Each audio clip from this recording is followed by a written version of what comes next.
मुंबईची लाईफलाईन अशी ओळख असणाऱ्या मध्य हार्बर आणि पश्चिम रेल्वेची वाहतूक सध्या उशिराने होतीये। हार्बर रेल्वे 10 ते 15 मिनिटे उशिराने धावतीये, तर मध्य रेल्वे आणि पश्चिम रेल्वेची वाहतूकही उशिराने पाहायला मिळतेय। पश्चिम रेल्वे अर्धा तास उशिराने सुरू असल्याची माहिती मिळतेय। अधिक माहिती घेऊयात, रिजवान शेख आमचे प्रतिनिधी आपल्या सोबत आहेत। रिजवान, काय सध्याचे अपडेट्स रेल्वे संदर्भातले?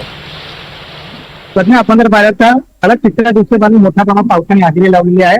आज देखील ठाण्याला रेड अलर्ट जारी करण्यात आलेला आहे आणि विशेष म्हणजे महानगरपालिकेच्या वतीने आतापर्यंत 180 मिलीमीटर पावसाची नोंद करण्यात आलेली आहे। आणि सध्या मी ठाणे स्टेशनच्या प्लॅटफॉर्म 10 वरती आहे आणि आपण जर माझे मागे पाहिलं तर मोठ्या प्रमाणात लोकांची उत्सुकता आपल्याला दिसून येत आहे। अनेक लोक आपल्या घरीच थांबलेल्या अशा चित्र आपल्याला दिसून आहे। काही वेळ अगोदर या ठिकाणी मोठ्या प्रमाणात प्रचंड गर्दी त्या हार्बर लाईन वर होती, परंतु ज्या पद्धतीने आपण 15 ते 20 मिनिट हार्बर नसतो किंवा पश्चिम लाईन नसतो तो उशिराने धावत आहे। त्यामुळे आपण जर पाहिलं तर प्लॅटफॉर्म क्रमांक 6 आणि 5 वरती अनेक लोकल जे मुंबईच्या दिशेने सीएसटी मुंबईच्या दिशेने कर्जत कसारा खोपोली जातात, त्याचबरोबर कर्जत कसारावरून सीएसटी कडे जाणारे अनेक लोकल हे पास रद्द देखील करण्यात आले होते।